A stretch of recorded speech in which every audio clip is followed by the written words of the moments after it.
Ang kwentong ito ay hango sa totoong buhay. Nangyari ito sa taong 1967 sa lugar ng Maribeles, Bataan. Ito ay karanasan ng aking ninong na itago na lang natin sa pangalang Nestor. Sa mga panahong ito ay nasa edad 25 pa lamang ang aking ninong. Binata at isang mangingisda. Siya ang pinakabunso sa 4 na magkakapatid at siya na lamang ang naiwan sa poder ng mga magulang. Gawa ng may kanya-kanya ng pamilya ang kanyang mga kapatid.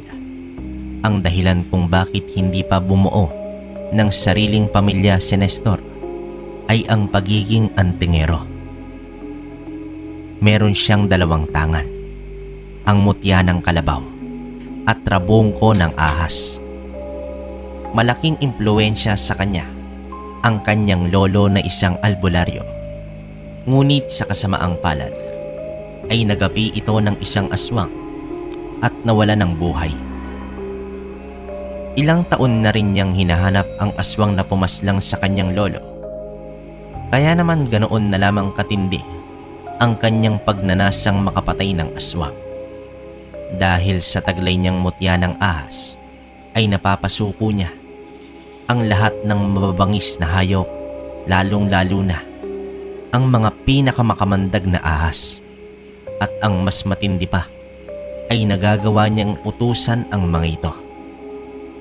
Kilala din si Nestor sa kanilang lugar bilang malupit na antingero dahil hindi ito nagdadalawang isip na kumitil ng buhay. Isa siyang malaking tinik sa mga taong may hindi magandang hangarin sa kapwa. Anak, hindi ka ba natatakot sa mga binabangga mo? Baka balikan ka ng mga yon. Wika dito ni Oldario. Itay, kung walang kukontra sa kanila, papaano na lang ang mga inosenteng binibiktima nila? Baka pwede. Hayaan mo na lang yan sa mga otoridad, anak. Isa kang antingero. Ituon mo na lang ang iyong sarili sa mga aswang. Aswang man o tao, wala akong pinipili. Basta may ginagawang masama, ang mga salot ay dapat tapusin. Inaalala lang kita, anak. Kahit may tangan ka, tao ka pa rin na may hangganan. Salamat, tay. Pero ito na ang tadhanang tinahak ko. 3 beses sa isang linggo kung mangisda itong si Nestor at ginagawa niya ito tuwing umaga hanggang tanghali. Mag-isa lamang sa pangingisda ang antingero. Ngunit palagi itong nakakahuli ng marami at tanging bangkang desagwan lang ang ginagamit. Hindi tuloy maiwasan na may maiinggit sa kanya. Si Mulong, isang negosyante. May mga bangkang demotor at tauhan sa pangingisda. Naging balakid sa kanya itong si Nestor dahil sa mas mura ang presyo ng mga isdang inilalako ng kanyang ina. Kung tutuusin, napakaliit lang naman ang negosyo nila kung ikukumpara kay Mulong. Pero sadyang may mga tao na umiiral ang pagkaganid. Isang araw, pinausap ni Mulong ang binata. Nestor, bakit naman napakababa ng presyo mo sa presyo ko? Hindi naman yata makatarungan yan. Mang Mulong naman, maliit lang naman yung 2 na timba na nilalako ni nanay, di ba? Dahil ang iba, ginagawa naming daing. Abay kahit na. Dapat ipareho mo sa akin ang presyo mo para pantayan laban. Malaki o maliit man ang negosyo, dapat parehas kayo kung lumaban. Hindi yung ganyan. Naku, Mang Mulong, ano bang laban namin sa banye-banyerang huli ninyo? May katigasan din pala ang ulo mo, bata. Mag-ingat ka. Baka pagsisihan mo ang ugali mong yan. Batid ni Nestor na hindi nagustuhan ni Mulong ang kanilang pag-uusap. Pero hindi naman natinag ang binata sa negosyante hanggang isang araw. Umuwi ang kanyang ina na umiiyak at sira na ang mga timba na pinaglagyan ng mga isda. Ayon sa sumbong ng ina, Hinarang daw siya ng mga tauhan ni Mulong at pilit inagaw ang mga paninda at pinagtatapon. Dahil dito ay tila umusok ang ilong ni Nestor sa sobrang galit. Bigla itong umalis. Nadatnan ng antingero ang 2 tauhan na masayang nagmemeryenda sa isang tindahan. Walang pagatubiling hinawakan ni Nestor ang ulo ng isang lalaki at inihampas sa mesa. Kasunod nito ay sinipa niya ang isa pa na agarang gumulong sa lupa. Bugbog sarado ang 2 na hindi man lang nakaganti kay Nestor. Sa susunod na kakantiin niyo ang nanay ko, pagbubuhol-buhulin ko ang mga bituka ninyo. Hindi na nakapalagpa ang 2 lalaki. Ngunit nang malaman ito ni Mulong, ay umigting ang tenga nito sa galit. Kinahapunan sa mismong araw na iyon, ay sumugod si Mulong kasama ang iilang tauhan sa bahay ni Nestor. Galit na galit ito habang tinatawag ang pangalan ng binata. Nestor, talagang hinahamon mo ako, no? Lumabas ka nga dyan. Hindi ko kayo hinahamon, Mang Mulong. Mga tauhan nyo ang nauna. Ipinagtanggol ko lang ang nanay ko. Di ba binalaan na kita na kapag hindi mo pa binago ang presyo mo? Na ano? Guguluhin mo ang buhay namin? Pues, makinig kayong lahat. Hindi ko kayo pipigilan na sugurin ako. Pero kung ano man ang mangyayari sa inyo, aba, pasensyahan na lang tayo. Ang yabang mong bata ka. Sugurin siya. Dahil sa mga sinabi ni Nestor, ay nag-utos ang negosyante na sugurin ang binata. Lumapit agad ang may pinakamalaking katawan na tauhan. Sa pagsapak nito kay Nestor, ay nabaling lang ang mukha nito pero hindi man lang nakapagpabago sa tayo ng binata. Nang gumanti ng sapak si Nestor sa sikmura ng lalaki, ay agad itong napaluhod at napasubsob ang mukha sa lupa. Namilipit pa sa tindi ng sakit at di naglaon ay nawalan ito ng malay. Sumunod naman ang 2 tauhan. Sinalo lamang ni Nestor ang mga suntok at ibinalibag ang mga ito. Halata na sa mukha ng negosyante ang takot, ngunit nag-utos pa rin ito na sugurin pa ang binata. Kahit nagdadalawang isip na ang mga tauhan na nasa 4 na bilang, ay sumugod pa rin ito at tigi-isang sapak lang ay tulog agad ang mga tauhan ni Mulong. Ano, Mang Mulong? Yun lang ba ang kaya mo? Gusto mong isunod kita? Anong klase kang nilalang? May sa demonyo kang bata ka. Mabilis nang umalis ang negosyante sa lugar. Marami ang nakakita sa ginawa ni Nestor at simula sa araw na iyon ay kumalat na sa kanilang baryo ang pambihirang kakayahan ng mangingisda. Inay, mas mabuting wag na muna kayong maglako.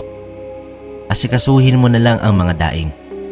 Ako na ang bahala sa mga isda. Pati na rin ikaw, Tay. Huwag ka na munang tumanggap ng trabaho. Tulungan mo na lang dito si nanay. Ang ama ni Nestor ay isang karpintero. Nangamba ang binata na baka balingan pa ni Mulong ang kanyang mga magulang. Kaya ang nangyari ay nagdoble kayod na lamang si Nestor. Matapos mangisda, ay siya na rin mismo ang naglalako ng mga ito.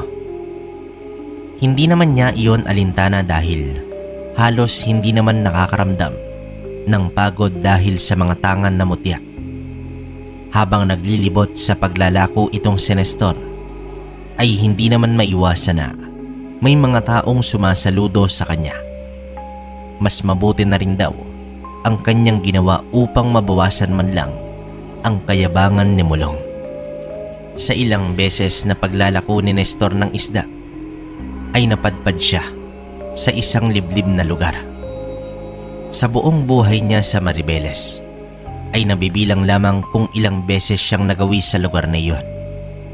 Namangha ang binata dahil sa ganda at napakapayapang kapaligiran. Walang nakatira isang paraiso na may mayayabong na mga puno't halaman. Umupo muna si Nestor sa damuhan ng ilang minuto bago ipinagpatuloy ang pag-usad. Naging puntahan niya na iyon, pero pinapaubos muna niya ang paninda bago siya doon maglaan ng oras.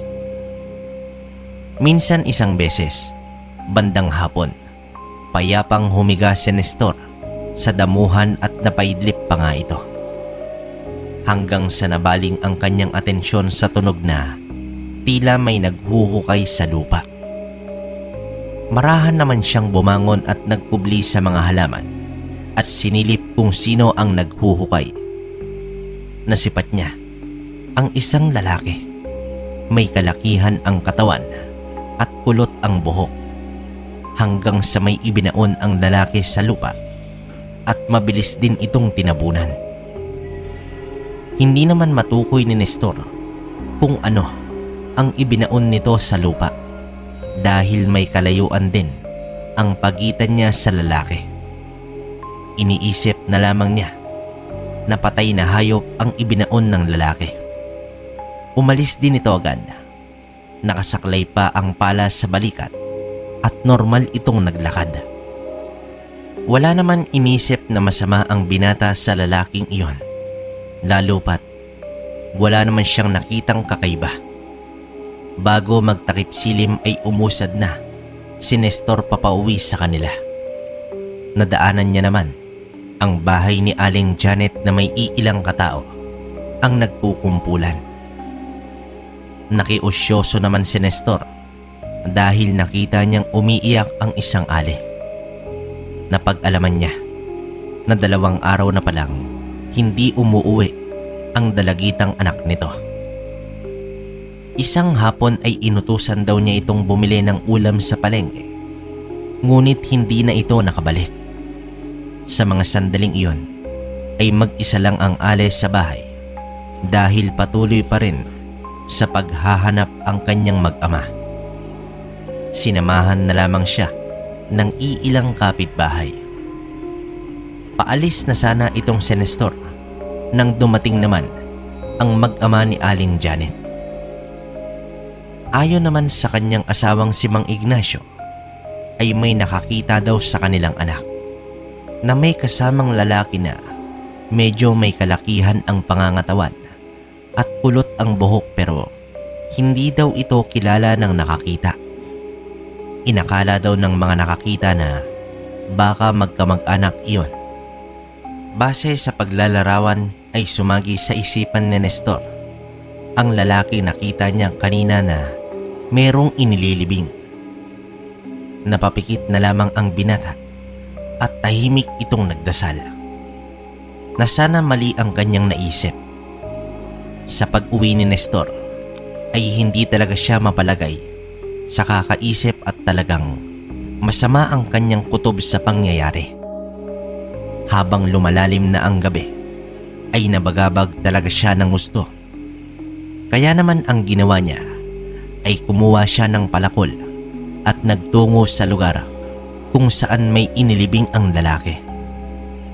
Nais niyang makumpirma bago siya gagawa ng aksyon. Nagmasid muna sa paligid ang antingero bago lumapit sa lugar. Inilawan niya naman ng lampara at nag-umpisa ng hukayin ang lupa. Hanggang sa naaninag niya ang puting sako. Nang makuha niya na ito at tuluyan itong mabuksan ay tumambad sa kanya ang kalunos-lunos na anyo ng isang tao na tila pilit na nilapa ang kalamnan nito. Hanggang sa mga buto na lamang ang natira at punit-punit na damit. Nangangamoy na rin ito at base sa natirang damit ay kasuotan ito ng isang babae. Nanlumo naman ang binata sa kanyang nalaman. Hindi tao ang may gawa nito, kundi isang demonyo. Muling ibinalik ni Nestor ang mga labi at dinasalan bago ito tuluyang umalis. Kinabukasan ay pinuntahan niya ang bahay ni Aling Janet. Nagtanong siya kung nakauwi na ba ang anak nito. Gaya ng kanyang inaasahan ay hindi pa rin mahagilap ang dalagita. Tinanong rin niya si Mang Ignacio kung sino ang huling nakakita sa kanilang anak. Si Mario ang binatang anak ni Aling Mila. Sandali lang, bakit mo nga pala naitanong yan, Nestor? Aalamin ko po, Mang Ignacio, kung nasa na ang anak ninyo. Maraming salamat, Nestor. Nag-iimbestiga na rin ang mga kapulisan ukol dito. Agad niya namang pinuntahan ang bahay ni Aling Mina at eksaktong naabutan niya doon itong si Mario. Ayon sa binata, nakasalubong pa nga niya daw ang dalawa, pero napansin niya na parang tulala ang anak ni Aling Janet habang kasama ang lalaki. Gala si Mario sa buong baryo, kaya naman kilala niya ang lahat ng nakatira doon. Subalit unang beses pa lang niya na nakita ang lalaking yon. Sa palagay ni Nestor ay iisa lamang ang lalaking kasama ng dalaga at ang lalaking nakita niya. Ang problema, hindi alam ni Nestor kung saan matatagpuan ang lalaking yon.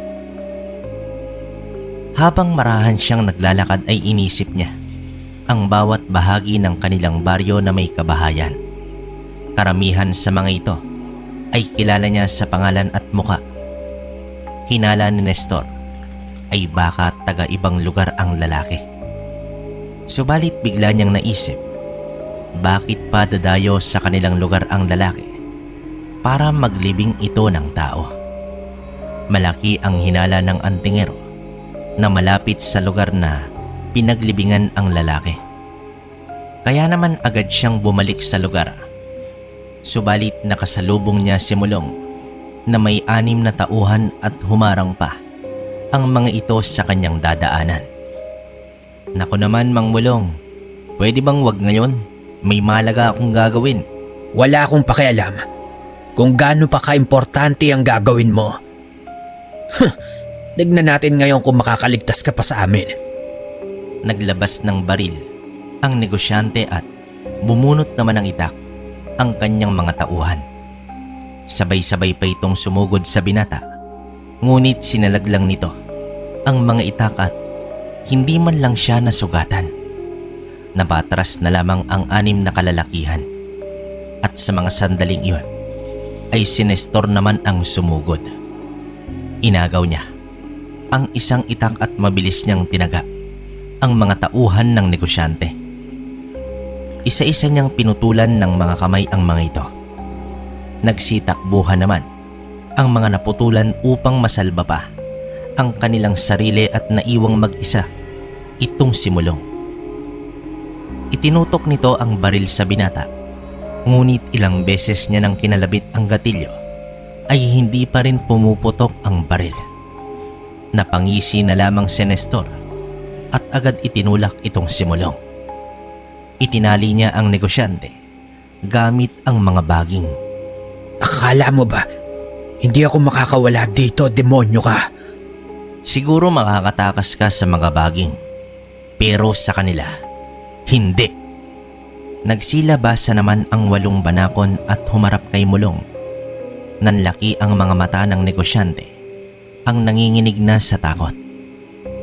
Pinunit ni Nestor ang bahagi ng damit ni Mulong at ibinusal ito sa bibig niya. O sige, Mang Mulong, ang mga kaibigan ko muna ang bahala sa inyo.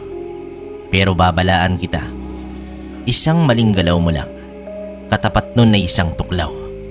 Ilang tuklaw naman kaya ang makakayanan mo, Mang Mulong? Iniwan ni Nestor ang takot na negosyanteng nakaupo at nakatali sa puno. Gumagapang na rin ang mga ahas sa mga hita nito habang tumatagaktak na ang naglalakihang butil ng mga pawis ng hambog na negosyante. Samantala, ipinagpatuloy na ni Nestor ang paghahanap sa lalaki hanggang sa nakasalubong niya itong si Mang Andres. Hinahanap naman ito ang binatilyong anak. Pinag-igib lang daw niya ito ng tubig sa ilog kaninang umaga at ilang oras na ay hindi pa ito bumabalik. Hindi na lamang sinabi ni Nestor ang kanyang hinala. Baka magdulot pa ito ng matinding pangamba sa matanda. Nasa isip kasi ng antingero ang posibilidad na baka biniktima na ng lalaki ang anak nito. Gayunpaman, tumuli na si Nestor sa liblib na lugar at maiging naghanap ng senyales sa pag-iral ng nilalang. Hanggang sa nasipat niya ang isang maliit na kubo. Nakatayo ito sa gitna ng talahiban. Hindi talaga ito mapapansin dahil nakakubli ito sa mahabang damo. May normal ba na tao ang magtatayo ng bahay at ikukubli sa iba? Gumapang sa damuhan ang binata at nagmasid ng gusto kung may nakatira ba sa kubo. Makalipas ang ilang minuto ay may dumapong uwak sa bubong ng kubo. Bumaba ito at pumasok sa nakausling bintana. Maya-maya pa ay may narinig siyang sigaw sa loob mismo ng kubo. Pakiwari niya ay boses ito ng isang binatilyo. Agad tumakbo si Nestor at agad binangga ang bahay upang makuha nito ang atensyon ng kung sino man ang nasa loob. Dumungaw naman agad ang lalaki sa bintana habang sumisigaw naman ang bihag sa loob. Sino ka? Bakit mo ako ginugulo? Malamang, ikaw ang uwak na dumapo kanina. Ilabas mo at ibigay mo sa akin ang bata. Pakialamero, humanda ka dahil ikaw ang isusunod ko sa kanya. Tumalon mula sa bintana ang aswang na may dalang itak. Napangisi naman ang antingero dahil alam niya na hindi pa kayang magpalit ng anyo bilang ganap na aswang ang lalaki. Nanggigil naman ang aswang at agad sumugod sa antingero. Ngunit hinampas ni Nestor ng kadena ang aswang at natamaan ito sa ulo. Sumirit ang napakaraming dugo at nawala ito sa balanse. Sinundan niya ito ng malutong na suntok sa panga na naging dahilan upang mawalan ito ng ulirat. Matapos nito ay itinali niya muna sa haligay ng kubo ang nilalang at mabilis na pinakawalan ang binatilyong bihag. Pinauna niya sa paglakad ang binatilyo habang hila-hila naman ni Nestor ang aswang na nakatali ang kamay. Pasuray-suray sa paglalakad ang aswang dahil sa tangkay ng kalamansi na itinali nito sa likuran na nagdulot ng matinding pagkahilo ng aswang. Alisin mo na ang kalamansi at pakawalan mo na ako. Namumuhay lang naman ako ng tahimik. Namuhay ka ng tahimik? Pero ang mga pamilya ng biniktima mo, sa tingin mo ba ay tahimik ang mga buhay nila, demonyo ka? Hanggang sa makarating sila sa sentro ng baryo at pinagsigawan ni Nestor ang tunay na anyo ng nilalang. Dagdag pa ang testimonya ng binatilyo kung papaano siya dinukot at binihag ng aswang. Laking pasalamat naman ni Mang Andres at buong pamilya dahil ligtas ang kanyang anak. Itinali sa isang puno ang lalaki at sa harap mismo ng mga taga-baryo ay pinarusahan ni Nestor ang aswang sa pamamagitan ng pagsaboy nito ng asin. Umusok at umangil na sa tindi ng pagkapaso ng aswang. Pinagmumura naman ng mga tao ang nilalang hanggang sa lumapit dito si Mang Ignacio at tinanong kung nasan ang kanyang anak. Tanging pagngisi lamang ang itinugon ng aswang na ikinagalit naman ito ng matanda at pinagpapalo naman niya ito ng patpat. Tama na, Mang Ignacio. Alam ko kung nasan ang anak mo. Subalit humihingi ako ng patawad. Hindi ko nailigtas ang inyong anak. Huli na kasi nang nalaman ko ang pag-iral sa nilalang na ito. Napaluhan na lamang ang matanda, pati ang pamilya nito. Ginilitan na nito ni Nestor ng leeg ang aswang at hinayaan ang mga tao Nasunugin ito. Habang nagliliyab pa ang katawan ng aswang, ay sinamahan na ni Nestor ang pamilya ni Mang Ignacio sa kinaroroonan ng dalagita. Walang kapantay na pagdadalamhati ang naramdaman ng buong pamilya nang makilala ni Aling Janet ang punit-punit na damit matapos hukayin nila ang mga labi. Sa tulong na rin ng mga kapitbahay ay dinala nila ang mga labi sa may sementeryo. Hindi pa man natapos sa paghuhukay ay nagpaalam na si Nestor dahil may aasikasuhin pa siya. Binalikan niya si Mulong. Nag-aagaw na ang dilim at liwanag sa mga oras na ito.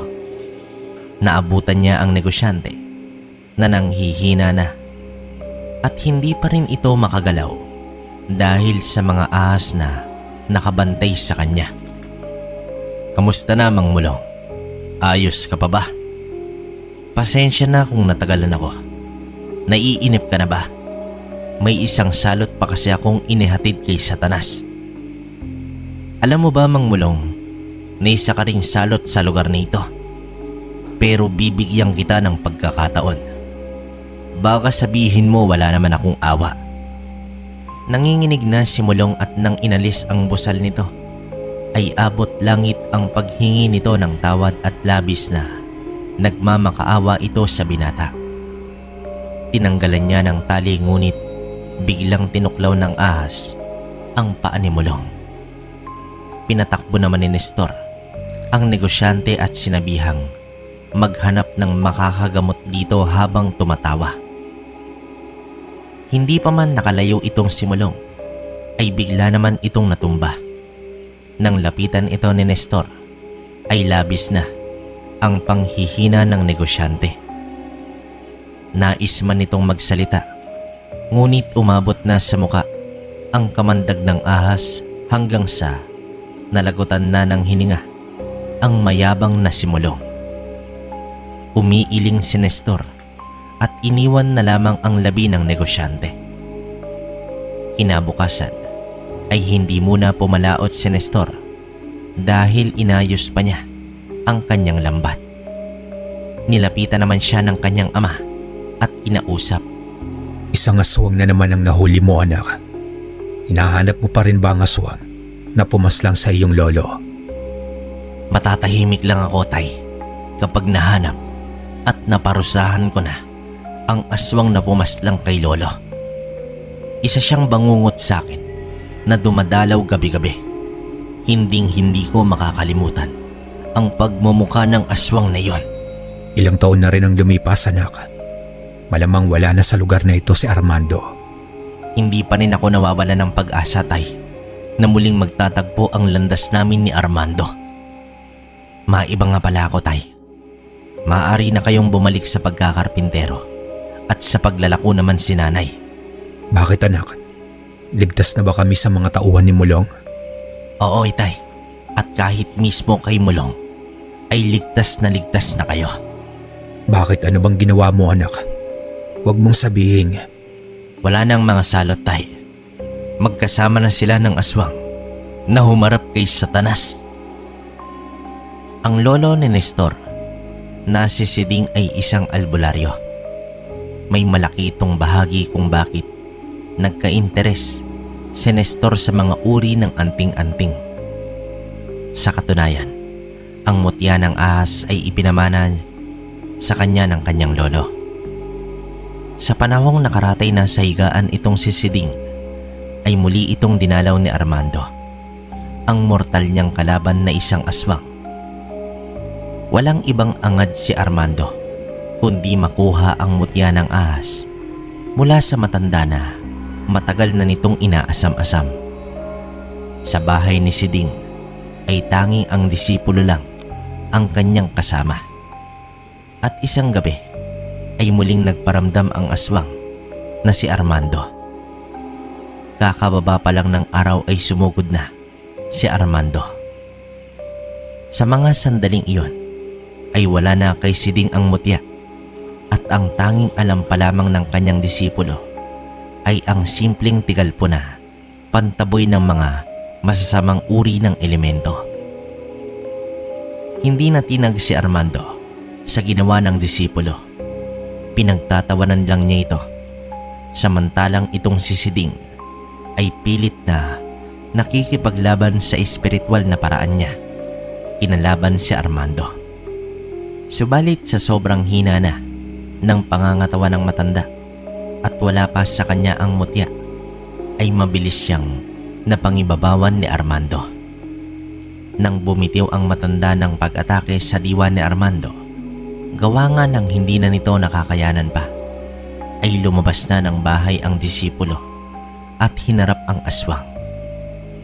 Alam ng disipulo na maaari niyang ikamatay ang paglabas niya ng bahay, pero ito lang ang naisip niyang paraan upang iligtas ang albularyo. May isang usal na itinuro sa kanya ang albularyo, ngunit hindi pa niya ito nagagawa ng tama. Pero sinubukan pa rin niya dahil halos hindi na humihinga ang albularyo. Hindi rin niya ito magagamot kung may aswang na nanggugulo sa labas. Gagamitin na sana ng disipulo ang usal na iyon, ngunit naunahan na siya ng bilis ni Armando. Tumarak sa disipulo ang napakatalas na kuko ng aswang. Matapos nito ay inihampas niya ang disipulo sa dingding ng bahay, kaya nawasak at nabutas ito. Sa pagkakataong iyon ay kitang-kita na ni Armando itong albularyo na naghihingalo na. Noong mga panahong iyon na malakas pa si Siding, ay kahit ang pag-apak ni Armando sa bakuran ng bahay ay hindi nito nagagawa. Pero iba na ang sitwasyon sa sandaling iyon. Sobrang hina na ni Siding at wala na itong lakas pa na protektahan ang bahay upang hindi makapasok ang aswang. Sinadya din ni Armando na wasakin ang dingding upang mas may pagkakataon na siyang malapitan ang albularyo.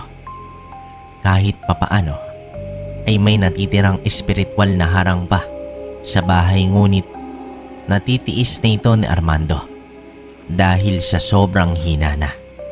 Sabi ko naman sa'yo, tanda, lilipas din ang lakas mo. Kaya ibigay mo na sa akin ang mutya upang hayaan na lang kitang mamatay na hindi kita ginagalaw. Kahit kailan, hindi na mapapasayo ang mutya dahil wala na ito sa akin. Nasaan ang mutya, tanda? Nasaan?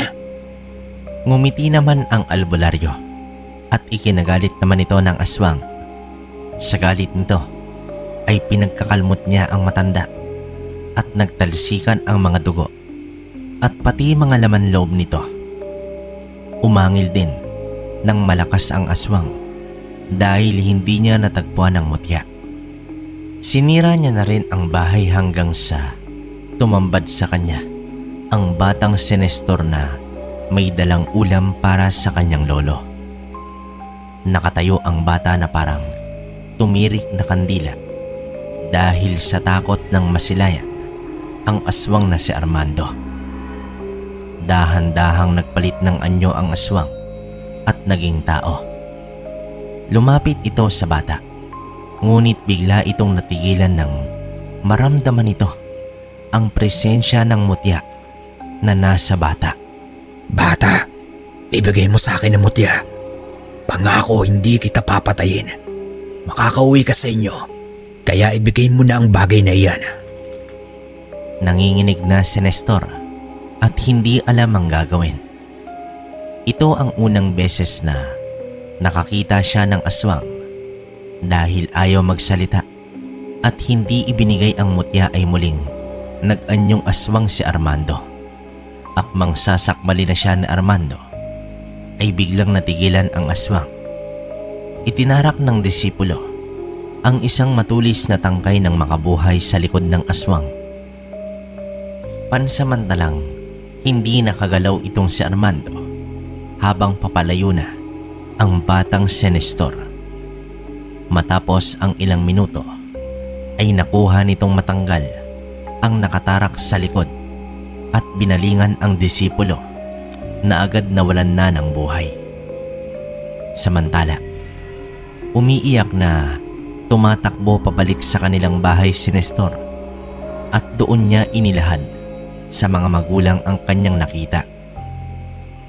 Simula sa gabing yon ay isinumpa na ni Nestor na magiging magaling siyang antingero upang handa na siya sa muling paghaharap nila ni Armando. Samantala, ilang linggo na ang lumipas ay naging mapayapa na ang buhay ng pamilya ni Nestor. Balik na sa dating mga gawaing pang-araw-araw. Subalit isang gabi, nagulantang sila dahil nagliyab na ang dingding sa kwarto ng kanyang mga magulang. Habang inaapulan nila ito, ay maiging sinipat ni Nestor ang paligid. Napansin niya na nagsilabasa na ang iilang kapitbahay at ayon sa isa sa mga ito ay may nakita daw siyang tao na mabilis tumakbo bago habang nagliyab na ang isang bahagi ng bahay nila Nestor. Isa itong lalaki na putol ang kamay. Hindi na raw ito namukaan dahil nakatalikod na ang nasabing lalaki. Malakas ang hinala ni Nestor na isa iyon sa mga tauhan ni Mulong na pinutulan niya ng kamay. Malamang naghihiganti ito. Napag-usapan niya at ng kanyang ama na magsalitan sa pagbabantay ng bahay tuwing gabi. Hanggang hating gabing nagbabantay si Oldario at papalapit naman sa kanya si Nestor hanggang alas 4 ng madaling araw. Gising na rin kasi ng mga oras na yon ang nanay ni Nestor upang magluto ng agahan. Lumipas ang ilang gabi ay hindi na nagparamdam pa ang lalaking posibleng sumunog sa kanilang bahay. Ang isa sa mga ito ay may kamag-anak sa kanilang baryo. Sinubukan ni Nestor na alamin ang kamag-anak nitong pinutulan niya ng mga kamay. Noong una ay nagmatigas ang mga ito hanggang biglang binunot ni Nestor ang mahabang itak at tinaga ang haligay ng bahay. Sa takot ng ama ng pamilya ay inilahad nito kung saan ang kinaroroonan ni Renante, ang dating tauhan ni Mulong. Agad naman niyang hinanap sa kabilang baryo itong si Renante. Naabutan niya itong nagsisiga sa may bakuran. Nang banggitin ni Nestor ang pangalan ng lalaki, ay laking gulat nito nang makita ang taong pumutol sa kanyang kamay. Matapos ng kanilang pag-uusap, isa-isang pinuntahan ni Nestor ang kinaroroonan ng mga inilahad ni Renante na dati niyang kasama. Hindi naman nagpakita si Nestor sa mga ito, bagkus minanmanan niya ang mga kilos ng mga ito. Hanggang ang isa sa mga ito na may pangalang Badong ay may kausap sa labas ng bahay nito na sobrang pamilyar kay Nestor. Nanginginig sa galit si Nestor habang nakakubling pinagmamasdan ang kausap ni Badong na walang iba kundi si Armando.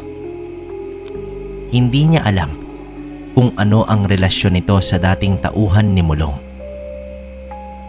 "Hayop ka, Armando. Nandito ka lang pala," wika ni Nestor sa kanyang sarili. Kay Badong na nakatutok si Nestor at isang hapon ay hinarang niya ito sa daan na walang katao-tao. Nang makita ni Badong si Nestor ay agad itong bumalik, ngunit hinarangan naman siya ng 3 malalaking ahas. Napaupo na lamang si Badong sa lupa sa sobrang gulat at dahil sa takot ay bigla itong nagwika. Patawarin mo ako, Nestor. Hindi ko na uulitin ang pagsunog sa bahay mo. At ikaw pala talaga ang may gawa nun? O sige, pagbibigyan kita. Sino ang lalaking kausap mo noong nakaraang araw sa labas ng inyong bahay? Si Tio Armando. Dumalaw lang siya sa amin. Saan nakatira si Armando? Bakit mo natanong? Sumagot ka kung ayaw mong ipakain kita sa mga ahas ko. Gawa nga ng matinding pagkasindak ay napaamin na itong si Badong. Isinama mismo ni Nestor si Badong sa sinasabi nitong lugar ni Armando. Bumulaga sa paningin ni Armando si Nestor na hawak-hawak ang kanyang pamangkin na si Badong. Napatayo mula sa balkonahe ng bahay si Armando. Sinipat niyang maigi si Nestor. Badong, anong nangyayari? At ikaw, bakit mo hawak-hawak ang pamangkin ko? Walang pag-atubiling, ginilitan ng leeg ni Nestor si Badong sa harapan mismo ni Armando. Umalis si Nestor at nag-iwan ng nakakalokong pagngisi. Naisip ni Nestor na si Armando naman ang babaliwin niya sa kakahanap sa kanya. Tiyak siyang hindi titigil si Armando na hagilapin siya dahil sa ginawa nito sa pamangkin ng aswang. Alam niya ang ugali ng aswang. Hindi ito matatahimik hanggat hindi makapaghihigante. Agad umuwi ng bahay si Nestor at inabisuhan niya ang mga magulang na hindi muna siya uuwi ng bahay. Doon muna siya maninirahan sa baryo kung saan niya natagpuan itong si Armando. Naku anak, sigurado ka na ba sa desisyon mo? Oo tay, kung mananatili ako dito, tiyak na manganganib na naman ang mga buhay niyo. At ipinapangako ko sa inyo tay, sa pagkakataong ito, sisiguraduhin kong magbabayad na si Armando sa pagpaslang niya kay Lolo Siding. Hindi na rin nagtagal at umalis na rin itong si Nestor. Kinabukasan ay naganap siya ng bahay na mauupahan sa lugar. Wala na siyang mapagpipilian pa kundi ang manirahan sa sentro ng baryo. Pagsapit ng gabi ay nagtungo naman siya sa bahay ng aswang. May kaserang nakasinde sa loob ng bahay. Makalipas ang ilang minuto ay nakita niyang lumabas ng bahay si Armando. Palihim niyang sinundan ang aswang hanggang sa umabot sila sa bahay ni Badong. Dumalo ng lamay si Armando. Matyagang nagkubli si Nestor sa itaas ng puno kung saan tanaw lang niya ang bahay. Nang sumapit naman ang alas 11 ng gabi ay lumabas na ng bahay si Armando. Mukhang walang balak mang aswang si Armando sa gabing iyon dahil dumiretso na ito sa kanyang bahay. Makalipas lamang ang ilang sandali ay may isang lalaking dumating na may karga-kargang tao. Sa itsura nito ay tila wala na itong buhay. Napagtanto ni Nestor na isang aswang din pala ang dumating. Napatanong ang binatang antingero kung sino kaya ang lalaking iyon. Pero wala na siyang pakialam. Balak ni Nestor na paglalaruan muna niya si Armando bago ibigay dito ang huling hatol. Sa mga oras na iyon ay malamang pinagsaluhan na nila ang kawawang biktima. Nang mapansin na ni Nestor na tumahimik na ang bahay ng aswang, ay dito na sinimulan ni Nestor ang paghihigante kay Armando. Pinakawalan at inutusan na ni Nestor ang isang makamandag na ahas na kanina pa niya kasama. Nasa 1 metro lang ang haba ng ahas, pero nakamamatay na ang kamandag nito. Kung maaagapan man ito ng aswang, ay dadanas muna siya ng sobrang paghihirap. Pinagapang na ni Nestor ang ahas at pupuntiryahin ito ang kasama ni Armando. Ilang sandali pa ay biglang nagkagulo na sa loob ng bahay. Nasipat naman ni Nestor na gumapang na papalayo ng bahay ang ahas. Indikasyon na nagawa na nito ang inutos ng antingero. Binanggit ng lalaki ang salitang itay. Ibig sabihin, anak pala yun ni Armando. Napangisi na lamang si Nestor dahil mararamdaman na rin ng aswang ang mawalan ng mahal sa buhay. Hindi man niya nakikita ang nangyayari sa loob, pero ramdam niya na hindi na ito naaagapan pa ni Armando. Hanggang sa lumabas na ng bahay si Armando at pinagtataga ang mga damo at halaman sa buong paligid. Hayop kang ahas ka. Papatayin kita. Natawa na lamang si Nestor sa naging asal ni Armando. Saan kaya niya hahagilapin ang ahas sa napakalawak na paligid? Ngunit laking gulat na lamang ni Nestor nang lumabas ng bahay ang anak ni Armando at umupo pa sa balkonahe ang mag-ama at nagkakape. Buhay ang anak ng aswang. Naagapan pa ang kamandag ng ahas. Pinalagpas muna ng antingero ang ilang gabi bago siya muling umatake. Sa pagkakataong ito ay umalis ng bahay si Armando at naiwang mag-isa ang kanyang anak. Kinatok ni Nestor ang entradang pinto. Hindi ito agad binuksan. Tila nagpapakiramdaman pa sa isa't isa ang antingero at ang aswang. Isang baboy ramo ang pinasugod ni Nestor sa likod bahay ng aswang. Matapos ang malakas na kalabog ay sinipa agad ni Nestor ang pinto at natigilan ang lalaki na papunta na sana sa may kusina. "Sino ka?" tanong dito ng aswang. "Magandang gabi sa'yo. Bakit mukhang kabado ka?" Tugon naman dito ni Nestor. "Gusto mo ba ng patayan? Ang lakas ng loob mong pumasok sa bahay ko."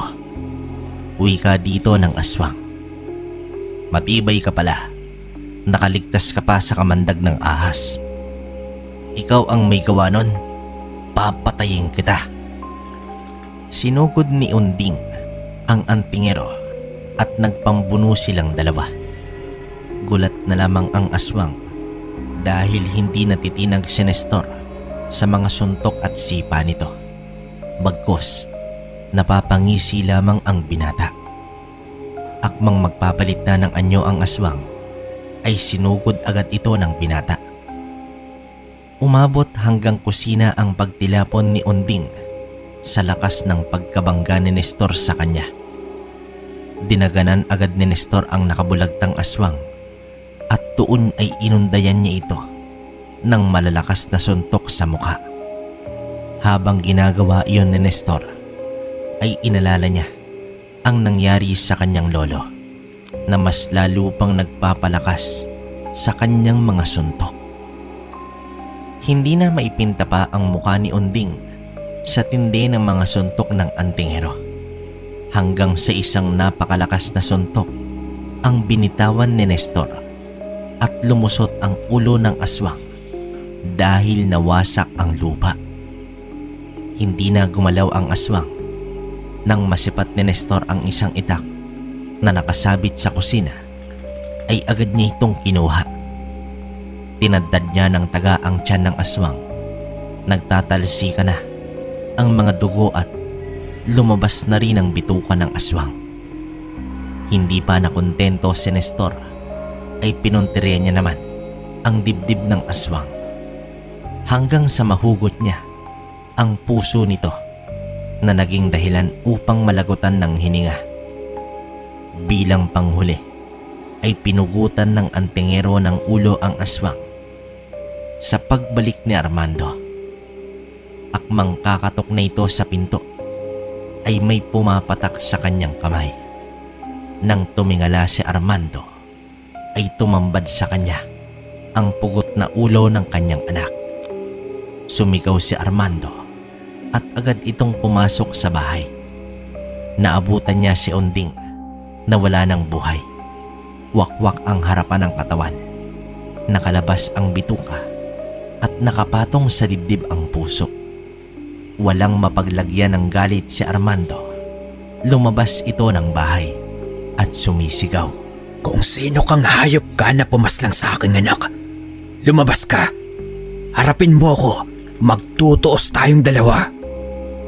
Nagwala na ang aswang habang nakangisi lang na nagkukubli si Nestor sa itaas ng puno. Batid din niyang sumisinghot sa hangin si Armando na tila may hinahanap na amoy, subalit bigo itong matunton ang antingero. Habang naghihinagpes ang aswang ay kaligayahan naman ito ng antingero. Pero hindi pa iyon sapat. Hindi pa niya nahuhusgahan si Armando. Isang hapon, habang nagsisiga ng mga tuyong dahon si Armando, ay may sumulpot na baboy ramo at palakad-lakad ito sa paligid. Inabog niya ito ngunit may isa pang baboy ramo ang lumabas mula sa damuhan. Hanggang sa padami ng padami, naglakad ang mga ligaw na hayop sa palibot ng bahay ni Armando. Sa galit ng aswang, ay susugurin na sana niya ito nang may biglang nagsalita. Kumusta ka na, aswang? Ikaw ang pumaslang kay Badong. Huwag mong sabihing ikaw din ang pumaslang sa iyong anak. Ikinagagalak kong aminin sa iyo na ako ang pumaslang sa demonyo mong anak. Ano ang pakiramdam, Armando? Sino ka? Anong kasalanan ko sa'yo? Papatayin kitang hayop ka. Natigilan si Armando nang humarap sa kanya ang mga baboy ramo na tumabi kay Nestor. Dadaan ka muna sa kanila, Armando. Nakokontrol mo sila. Ibig sabihin hawak mo ang mutya ng ahas. May naaalala ka na ba ngayon, Armando? Ikaw ang apo ni Tandang Siding. Di ba matagal mo nang inaasam ang mutyang tangan ko? Bakit di mo kunin sa akin ngayon? Sa ilang segundo lang ay nagpalit ng anyo si Armando. Sumugod ito kay Nestor. Subalit dumagundong sa pagtakbo ang maraming baboy ramo na sumugod rin sa aswang. Pinagkakalmot lang ni Armando ang mga hayop at nagtalsikan nito. Sumugod na rin si Nestor at nagtagisan ng lakas ang dalawa. Aminado si Nestor na malakas na aswang si Armando, ngunit hindi na siya tulad noong unang paghaharap nila ni Armando. Walang takot at determinadong tapusin na ni Nestor ang aswang. Nahagip ng suntok ni Armando itong si Nestor na agarang tumilapo naman. Mabilis na lumitaw si Armando sa kinaroroonan ni Nestor at sinakal niya ang binata. Kung hindi dahil sa pesteng disipulo ni Siding, matagal na sana kitang tinapos. Pero ngayon, tutuluyan na. Biglang natigilan si Armando nang maramdaman niya ang pagtuklaw ng isang ahas sa kanyang paa. Sinipa naman siya ni Nestor at napapaatras na ang aswang.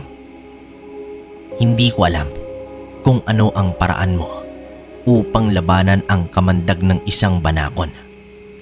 Pero makakaligtas ka pa kaya kung marami sila? Sa pagtingin ni Armando sa palibot ay sabay-sabay na tumuklaw ang hindi bababa sa 10 banakon. Naging limitado ang galaw ng aswang at pilit nilalabanan ang kamandag na unti-unting dumadaloy sa kanyang sistema. Sumugod na rin ito kay Nestor, ngunit malaki na ang nabawas sa lakas at bilis nito. Hindi na rin napigilan ng aswang ang pagbalik sa pagiging anyong tao. Napaluhod na lamang si Armando at tinukod ang mga kamay sa lupa habang naghahabol ito ng hininga. Alalahanin mo ang ginawa mo sa lolo ko. Wala siyang kalaban-laban habang pilit na sinasalba ang kanyang sarili. Nararamdaman mo na ba ang ganoong sitwasyon, Armando? Lintik kang bata ka. Papatayin kita. Pinagsisisihan ko kung bakit pa kita binuhay. Demonyo ka nga at bilib din ako sa tibay mo. Damhin mo ang kamandag ng aking mga kaibigan.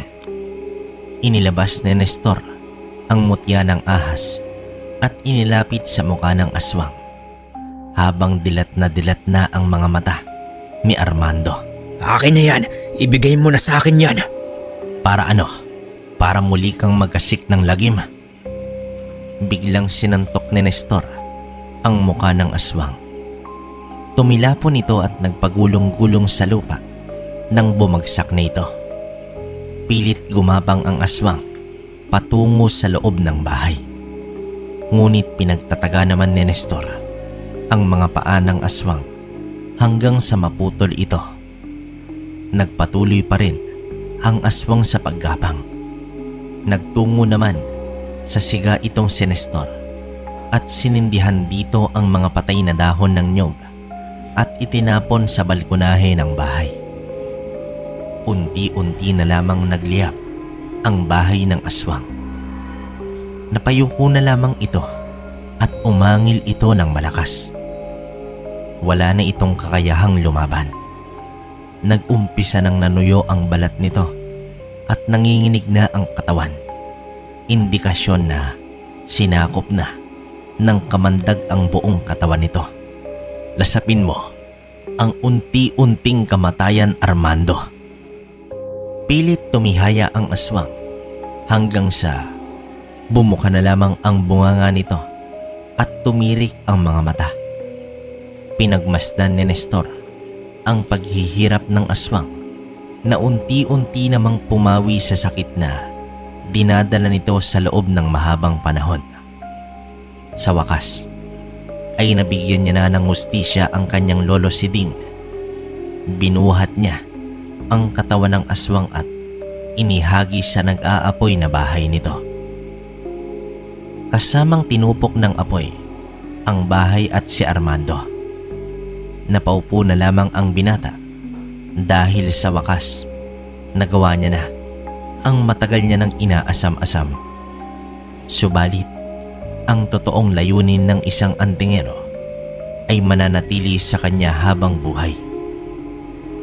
Muling bumalik si Nestor sa piling ng kanyang mga magulang at lumuluha itong inilahad na nagawa niya na ang misyon para sa kanyang lolo. Sa mga sumunod pa na mga panahon, naging ugali na ni Nestor na ilantad sa mga tao ang bawat aswang na kanyang nauhuli. At sa harap mismo ng mga ito ay kinikitil niya ang buhay ng mga nilalang ng dilim. Kilala at naging kaibigan ng mga taga Maribeles si Nestor. Ngunit sa likod nito ay kinatatakutan din siya ng mga taong may balak na masamang hangarin sa kapwa. Alam nyo, kabaryo, nasa edad 82 na ang aking lolo Nestor at hindi rin makakailang malusog pa rin siya hanggang ngayon. Pero matagal na rin siyang wala sa Maribeles simula noong lumisa na sa mundo ang kanyang mga magulang. Matapos inilahad sa akin ni Lolo Nestor ang kanyang karanasan sa Maribeles, ay ipinakita niya sa akin ang kanyang mga mutya. Ang kwento ni Nestor ay nagpapaalala sa atin sa pagmamahal ng anak sa kanyang magulang, lalo na sa kanyang lolo. Inilaan ni Nestor ang kanyang buhay upang mabigyan ng hustisya ang pinakamamahal na lolo. Isa pang aral sa kwento ay ang pagiging kontento sa buhay. Naging ganid sa kapangyarihan si Armando na nagdulot sa kanya ng labis na sakit bago mawalan ng buhay. At higit sa lahat, ipinapakita sa kwento ang karma. Kung ano ang ginawa mo sa kapwa, asahan mong 10 beses ang balik nito sa'yo. Mga kabaryo, hanggang dito na lang ang kwento natin. Maraming salamat. Okay, opinion ko sa kwento natin. Grabe. Wala akong masabi. Purong aksyon tong kwento natin. Napakalakas talaga ng mutya ng ahas o trabungko ng ahas yan. Grabe yan. Diba? Kahit yun lang, alam niyo naman. Saka yun nga, binanggit din dito sa kwento na ang kakayahan ng trabungko ng ahas sa mga hindi nakakaalam. Kaya na itong magkontrol ng mga makamandag na hayop, no? Lalo na yung ahas. Hindi lang naman ahas. Sinabi rin na baboy Ramon, di ba? Saka yun nga, yung sabi niya kay yung itong nagpadala kasi, marami pa sanang sasabihin to tungkol kay Nestor, kaya lang medyo hindi na rin matandaan yung ibang pangyayari kasi matanda na. Saka yun, tama naman yung aral dun sa kwento. Yung dalawa, no? Bali yung huli is yung karma. Totoo naman. Nakita niyo naman yung nangyari kay Armando, di ba? Matagal ng panahon pero nangyari pa rin. So, yun. Medyo hindi na ako magbibigay ng mahabang opinion dito kasi maliwanag naman yung nangyari. Wala namang namatay na karakter na bida, no? Gaya ng iba nating kwento kasi until now, buhay pa rin tong si Nestor, no? Yun. Sana makita ko yung comment nyo para makita nung nagpadala sa atin. Saka yun nga pala, yung mga nag-PPM sa page natin, sa mga nagtatanong, Kwentong Baryo Official, yun lang yun. Saka ingat-ingat rin kayo sa baka kasi may kumuha ng mga ina-upload natin dun sa Facebook page, no? So yun lang naman yun, yung legit. Ako yung nakakausap nyo o kaya si Tito Proy, no? Kwentong Baryo Official yan. Sa mga gusto na maglimos ng gamit, meron tayo ron. And then yung mga hindi ko ma-reply doon, pahintay na lang ng mga gamit. Unti-unti naman ang nauubos yung mga pending natin, no? So yun na lang naman natitira. Yan, so hanggang dito na lang muna. Hanggang sa susunod na kwento. Salamat.